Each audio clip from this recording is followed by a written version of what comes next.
This is the seasonal episode of Talking Jobs with me, rbromnick, and it's our little seasonal festive contribution to you all before we take a break for the season. And we're staying very close to home today because we're going to be talking about academic careers. This will be the person you see most likely day in, day out, the lecturers who stand before you, who serve you with their words of wisdom and their inspiring research. You may want to become an academic. I tell you, I love my job. I thoroughly recommend it if this is what you want to do. So how do you become a lecturer? Well, this is not an easy answer because all of your lecturers here at Lincoln or wherever you're studying will have slightly different routes.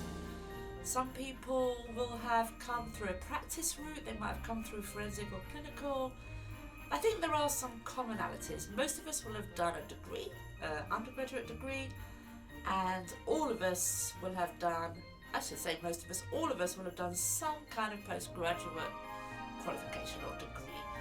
It might not even be in psychology for departments of psychology because, as you know, psychology is such a broad discipline. And people come from biology or animal science or linguistics, for example.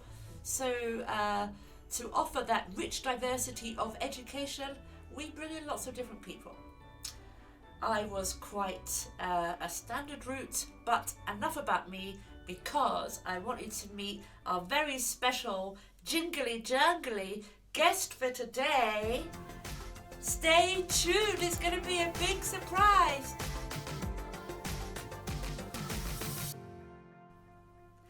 In the studio, Dr. Kay Ritchie, yeah!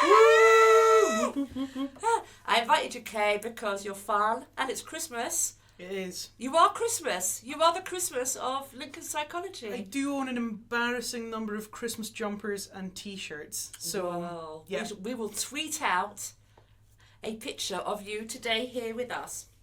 So thank you for coming in. Thank you very much for inviting me. It's a pleasure to be here. So we're talking about academic careers, and I'm going to ask you about your career. So I said everyone did a degree.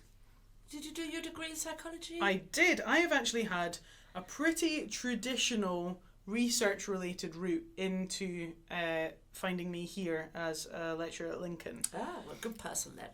If you're interested in research-related careers, I think yes. I mean, mine's pretty standard. Okay. And the route that I've taken is pretty standard, so I can talk you through all of that from beginning to end. Let's break it down and start with your undergraduate. So My undergraduate degree was in psychology at the University of Aberdeen. So in Scotland we do 4-year degrees. So it means I had a little bit longer to get to grips with the concepts in psychology because I didn't do A-level or higher psychology. So my first taster of psychology was when I went to university. me too. Excellent. So you did well at your undergraduate degree? Yes, I did. I got a first class undergraduate honours degree. I actually graduated top of my class. Yay! Yeah. Woo. No, we should be proud here at University of Lincoln. Absolutely. I was top. I was the only one in my year to get a first. Top of class team. Hey! Woo! That's We going to like- burst everyone's eardrums. Slap of a high five. Good. Did Yeah. you get a prize? I got a prize. No, I think I just got a pat on the back. Right. Yeah, no, nothing came with it, I don't think. Right. But there we are. Yeah, so And you love the research side? absolutely loved it. So I did lots of research during my undergraduate degree, as well as the sort of Modules? the modules that similar to the modules that we offer here at Lincoln.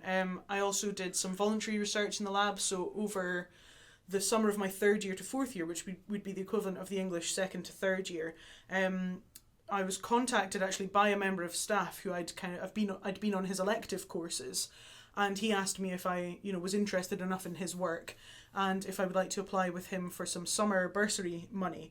His name is Arash Sarai, and he's now a professor and the head of psychology at Aberdeen, and he did research with patient groups on vision science.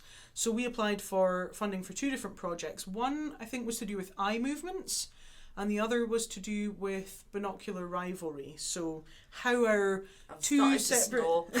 Sorry. Oh, Don't I love vision want to be science. So binocular rivalry is really just looking at sort of how our two eyes combine the two different images that come to our eyes, and that's how we see in depth in 3D, and we can manipulate that process to find out some cool visiony things. We applied for money for both of those projects, one from the Wellcome Trust and one from the Nuffield Foundation, assuming that we would get neither, and maybe if we were lucky we would get one, but we got them both. So of my 17-week summer, I spent 16 weeks in a vision lab, and I don't know if you've been in a vision lab, but most of them are painted black.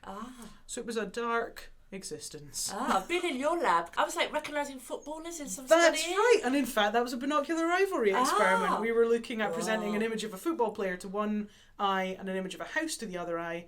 The idea is that the images rival for perceptual dominance, so you see one and then you see the other, you see the face, then the house. We can measure the amount of time that you've seen the face for over the house. Because faces are more interesting to us, we usually report seeing the face for longer. And the question we were asking there was, what if you're familiar with the person? Do you see them I knew for everyone. even longer? Harry Kay, Raheem Sterling, I knew the whole England squad. And I know none of them, so I would be an unfamiliar participant and you'd be a familiar participant, and we were looking at the effect of familiarity there. Well, it was great. So I take you back now about vision research. See, there you go. Sometimes it's exciting. Yeah. So there are opportunities here for students at the University of Lincoln. They can do a Euros project. Some of our students have done BPS scholarships for summer work, and some people just make informal contact with lecturers and do some stuff in the labs. So it's really worth doing. Exactly, I would definitely recommend. So you mentioned Euros, the Undergraduate Research Opportunities Scheme. Students can get a little bit of money to work with a researcher over the summer period.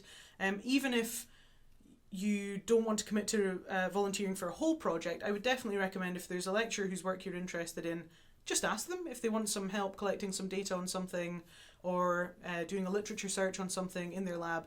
You get extra lab experience and involvement in a real life ongoing research project, and everyone loves extra hands on deck, so it's beneficial for the staff and the students. And you also coordinate our research elective, which is a unique experience here at Lincoln, I understand. I do, that's right. The research internship elective runs in second year in both semesters, and it's a great elective, I think. Yeah, why not? As the module coordinator.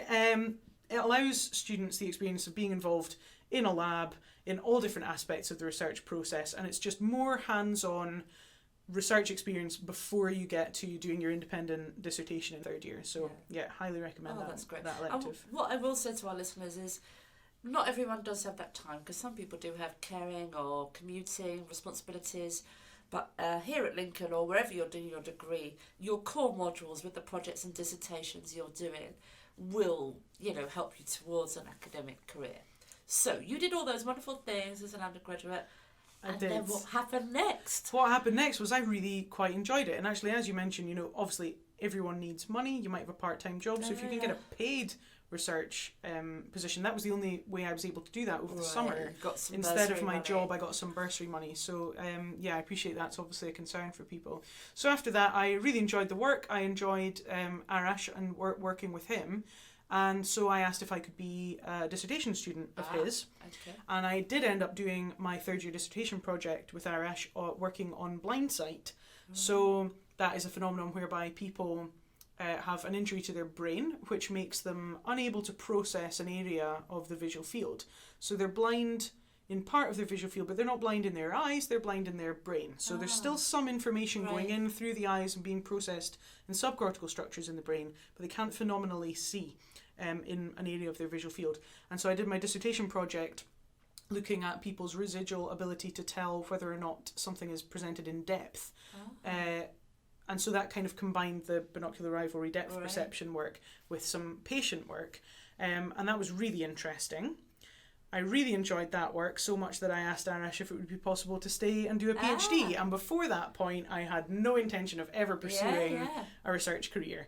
It just really grabbed me. I was interested in the brain stuff. I was interested in the patient work, so actually speaking with people and spending quite a long time in long testing sessions with these patients and learning about their experiences and how their visual defect affected their lives.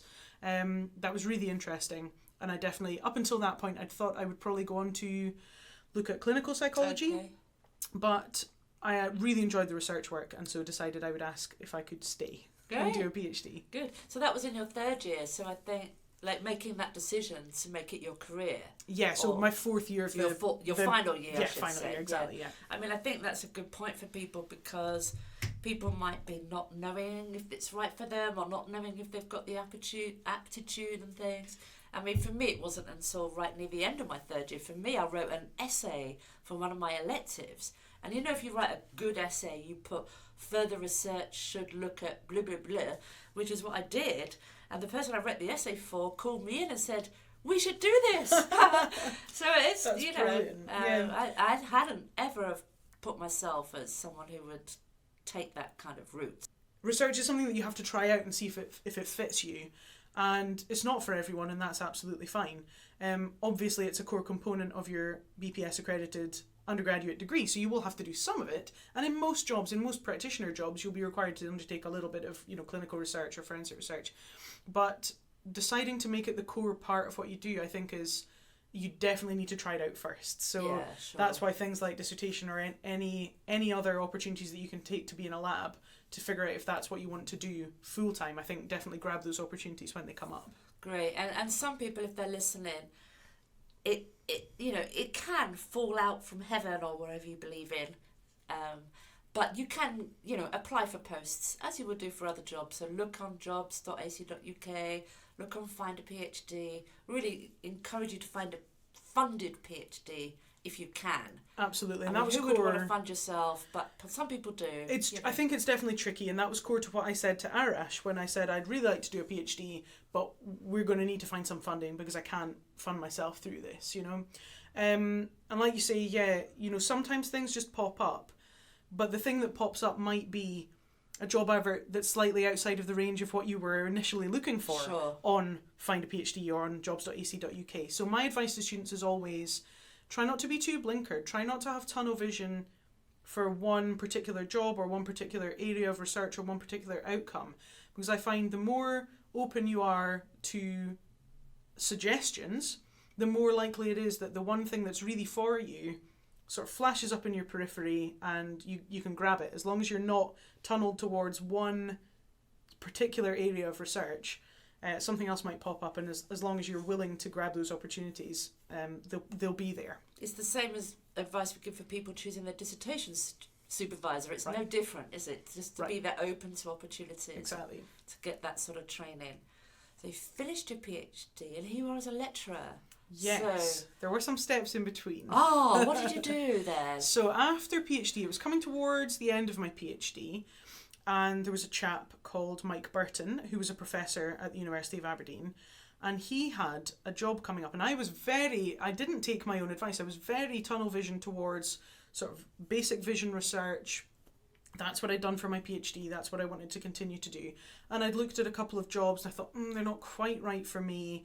Something will come up though if I just keep looking for only vision jobs.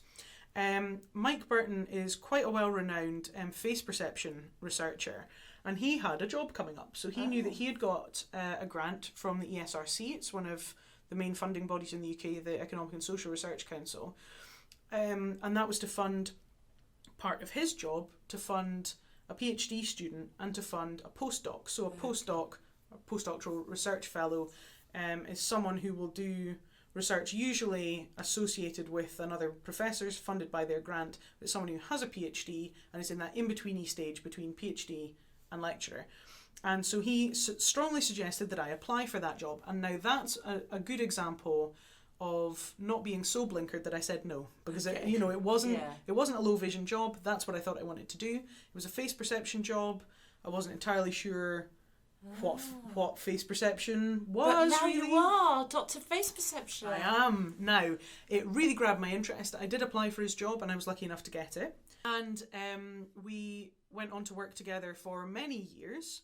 And I absolutely loved face perception research, and that is now still what I do. And I do hardly any of the low-level vision research anymore.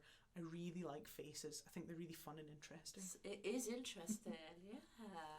Oh, good. So, what final tips would you have, Kay, for people looking to sort of develop an academic career? I think be open to experience and try and get as much experience as you can feasibly fit in, not to the expense of your studies ever. Try and get as much experience and varied experience as you can. So I didn't do my postdoc in the same lab that I did my PhD in. I'm now at a different university than I did my postdoc in, so gaining different experience and making different connections each time. And I think just ask. If there's something that you're interested in doing, ask, approach someone. And the worst that can happen is they say, sorry, I don't have space in my lab at the moment for a volunteer researcher. The best thing that can happen is they say yes, you have a great time working with someone whose work you're interested in their lab, and maybe get kept on for dissertation, get kept on for masters, get kept on for PhD. So. Yeah, it's really good advice. I don't know if you know this story. One of our students, former students, she attended one of the Wednesday afternoon talks, and then after the talk she got onto Twitter and tweeted the person and said, I really enjoyed your talk. I'm doing my dissertation in a similar area. And they started up a dialogue, and it led to that student going to work for that person. That's brilliant. You know, so it's about being proactive as well, isn't it? Absolutely. You know, and, it is a bit of a nerve-wracking thing to do, to approach someone and say, hello, I quite like you. It can sound a bit creepy, but do it. Yeah. And, just get your confidence up and do it. Yeah. Well, it's our seasonal edition, Kay. No one leaves the Talking Job studio Wow! empty-handed. Oh, what is this? I'm so excited. It's a genuine present for you. Oh, and it's wrapped beautifully. You can open it on air. Will I? Will I open it now? Yeah, open it now if you don't mind not putting it under the tree. Terribly exciting. Oh. I'm not very good at opening presents, I think you're I'm discovering. okay. This is not a skill I have. Oh, it's lovely. It's in a Christmas box. It says Merry Christmas. And look, it's musical. Like, it was suitable for radio. And it's musical. Does it make us... Yeah. Wait a second, folks. This is fascinating radio, listening to me. We could sing and jingle with it.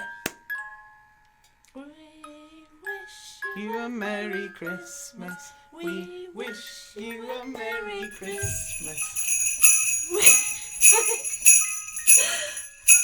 I think it's slowing down a little bit. Right, we're going to say goodbye now. Bye. Bye.